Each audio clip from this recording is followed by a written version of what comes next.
Alright, hey everyone. I know that a lot of you are probably stuck at home right now and are running out of ideas of what to do. And one of the things that I was thinking about is collage work is excellent to do whether you are a professional artist or whether you need something to do with the kids. So what I developed today for you is what you're gonna need is you're gonna need a pencil, a ruler, a penknife, or you can just have some scissors and an eraser and a glue stick. And one of the things you can do is if you don't make your own images, you can do one of two things. So I have here just some paint that I had extra and just had kind of painted abstractly, whatever, just to kind of use up the paint that was on my palette. So I have that. That's one option.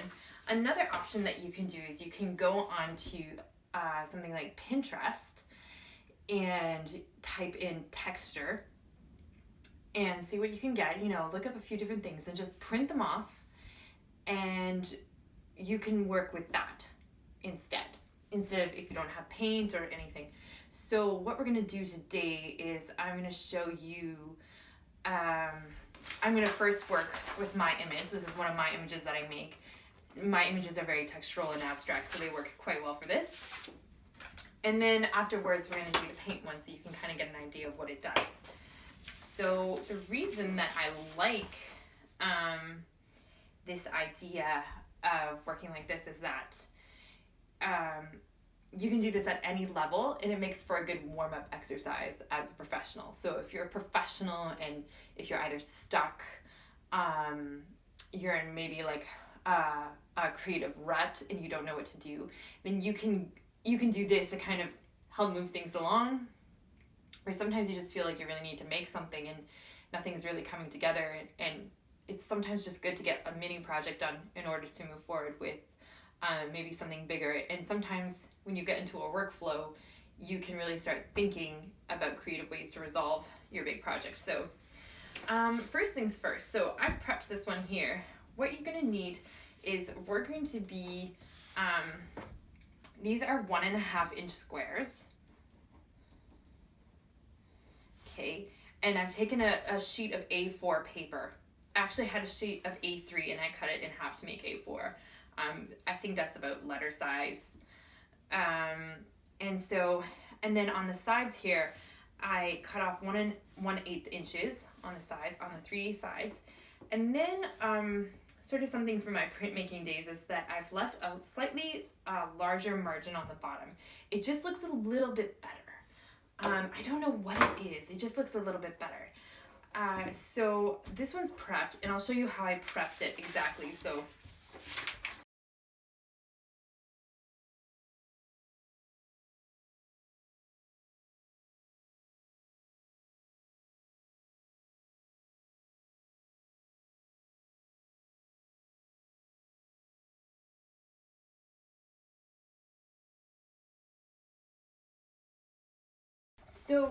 the image that I'm cutting is I'm doing 1.5 squares. So I'm going to have 6 inches, so 4 squares across, and 1, 2, 3, 4, 5, 6 inches, 6 squares tall. So that'll be 9 inches, I believe. So I'm just gonna go from the top here, and I'm gonna just calculate 9 inches.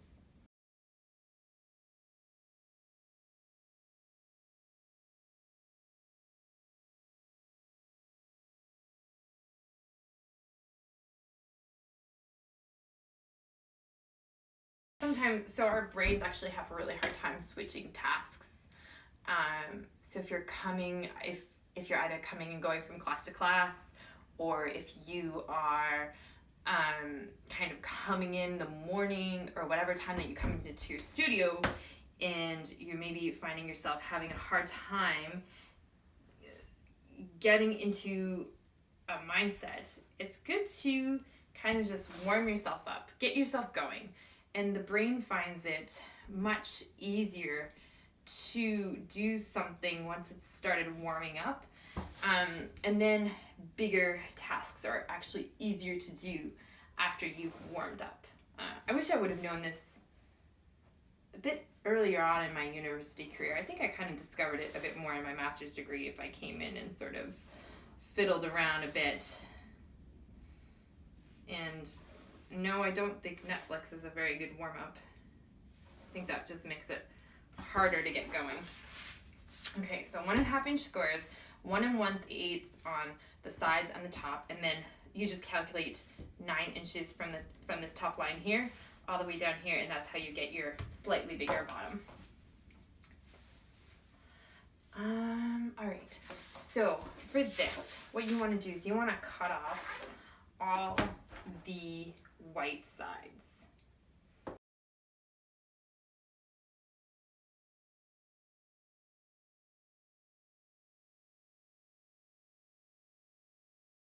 You can just, what I'm going to do is I'm going to mark the back of this with the same 1.5 inch squares that I had here, and you can just get your kids to cut it out. And obviously they're not going to maybe cut it out really straight, but it's a good activity for them to practice cutting and also to practice art. And yeah, so I'm just gonna, it doesn't really matter, you don't really need to be, you just need to be exact in your squares. Obviously I'm going to end up with extra squares than I need. That's totally fine. I'm not really concerned about that. I just kind of want to have enough material to work with. So I'm just gonna go as far as I can with the 1.5. So 1.5 to 3 to 4.5 to 6 to 7.5. And then that's obviously a write-off. And what's fun about this is I just kind of started doing this, and I kind of did this on the idea of quilting.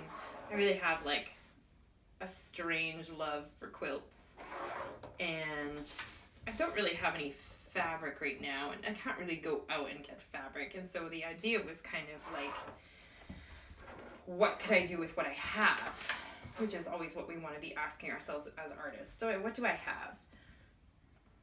Okay.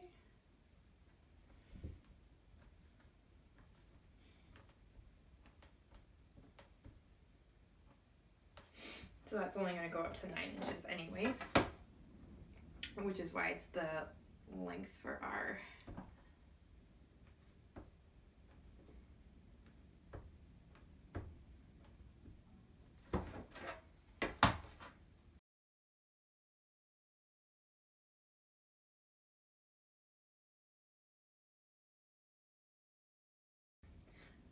easiest thing is, for me anyways, is to just take a penknife. But again, you can use scissors. You don't have to have a penknife. I've had many an accident with a penknife.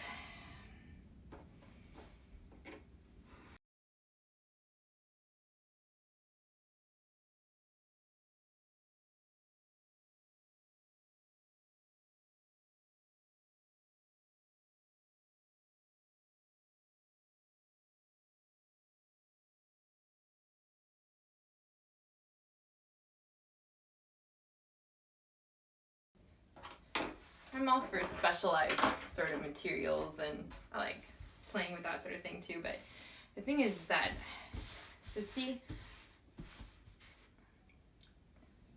that makes for interesting, and when I put it all together, it makes for an interesting sort of image. So what you can even do is you can, sometimes I like to just kind of, go slow. Don't really have to be anywhere right now. I always have a weird habit of starting on the left-hand side. I don't know why. It's just how I like to start almost all compositions. So see, I'm kind of missing a few, but like I said, that doesn't really bother me and kind of low maintenance in that regard. Not low maintenance in everything. I'm aware of that. So see, this is fun to do with texture. I could imagine you could print up some grass or even some like knitting or something like that. That would probably be really interesting to do, or some embroidery. Just print up a bunch of stuff.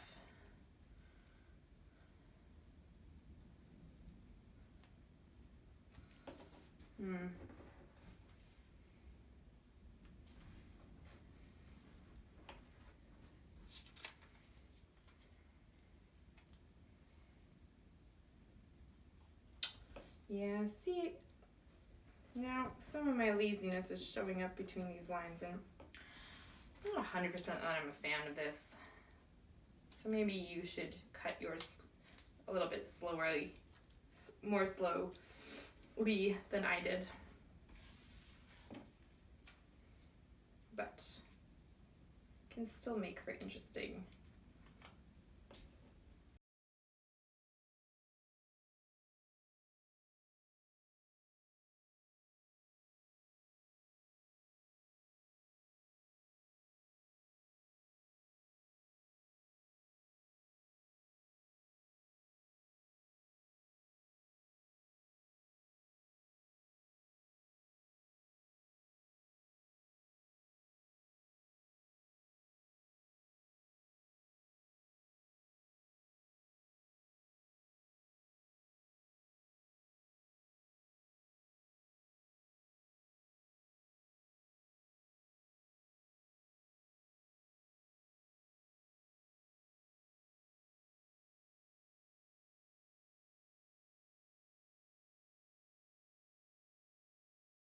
For these pencil lines, but I don't really mind the white in between the squares. It kind of, I think, adds to it.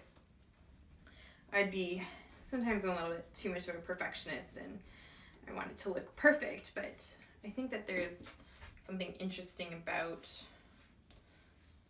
the energies that's created through that. So I'm going to go ahead, but I do want to get rid of these pencil lines that you can, that you can kind of see. Even that makes for a more interesting, you know. And the great thing about this little sort of quilt project is that you can do so many different variations on it. Like you can start off with how I was showing you, and then you know, you could, instead of putting all the squares in, maybe you can leave some of the squares blank and then go in with some paint afterwards. That could be really interesting. What else could you do? You could maybe put some, I was even thinking about how, what if I like embroidered some of these or sewed on them to kind of add the idea about this being a quilt, paper quilt. So you could sew on them. I'm using fairly thick paper. It's so I bought this on Amazon and I like it a lot. It's Mixed Media Imagined by Canson. Canson's one of my favorite brands, and this is a 120-pound paper. I usually prefer a bit of a heavier paper personally, but it works quite well for what I'm doing. So this is the image now. I'm quite happy with that. Even I could, like, if I really wanted to be nitpicky, maybe kind of go in. Yeah, I think that's so interesting. It is so different, and it kind of adds a different energy and liveliness with the squares. All right, so now I'm going to take the, you can build different collages with the leftover squares. That could be interesting as well.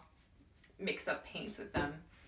So now, I haven't tried this, but I kind of feel like this is the more interesting part of the painting. So I'm gonna, I think, so I'll flip it over, and then maybe what I'll do is I'll measure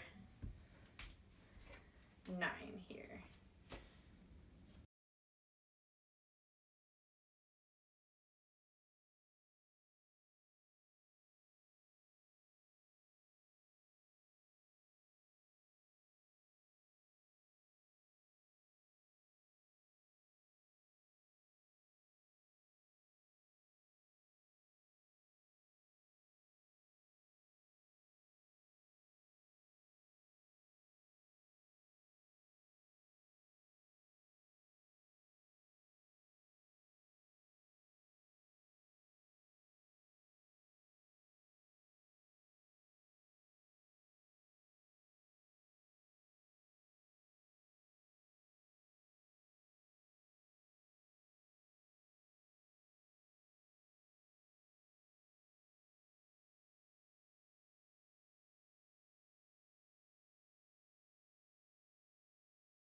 Alright, perfect.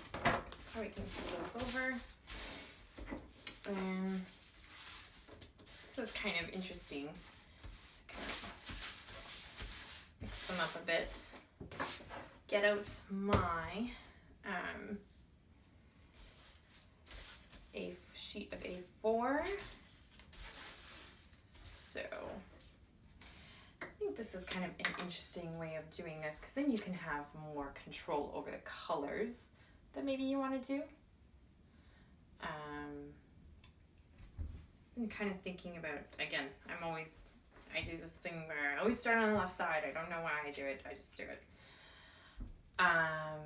You could do different colors, you could do different ways of painting. You could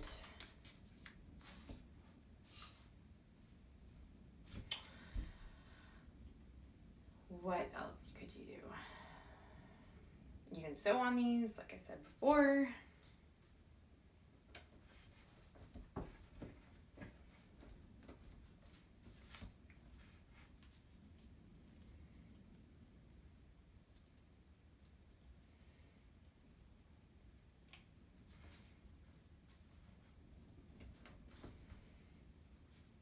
Yeah, I was more careful with these, and they're still kind of letting in the lines. Whatever. Doesn't matter.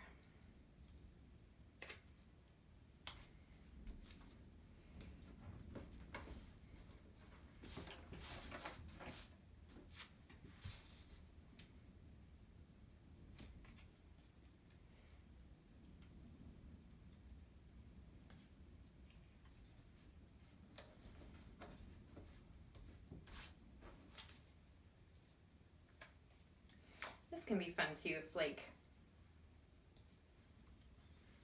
you can do this with some of your, if you're doing this for a child, you can maybe get them to color, or if you don't want them painting because it makes a mess, you can get them to color or do something with markers, and that you're cutting up the squares as well. You can decide that you're going to make bigger squares than the squares I have here if you want to do less cutting. You could do smaller squares if you're feeling really adventurous. I wouldn't do too much smaller, just because then you'll really sort of minimize your, it just might be hard to see some of what you want to show. But feel free to experiment with this as much as possible.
And there we go.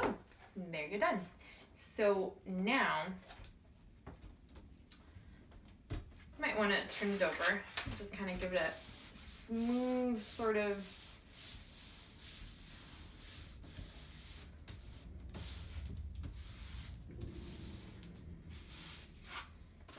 to help just press it down. And now I'm just gonna go and again just take my eraser and erase those lines.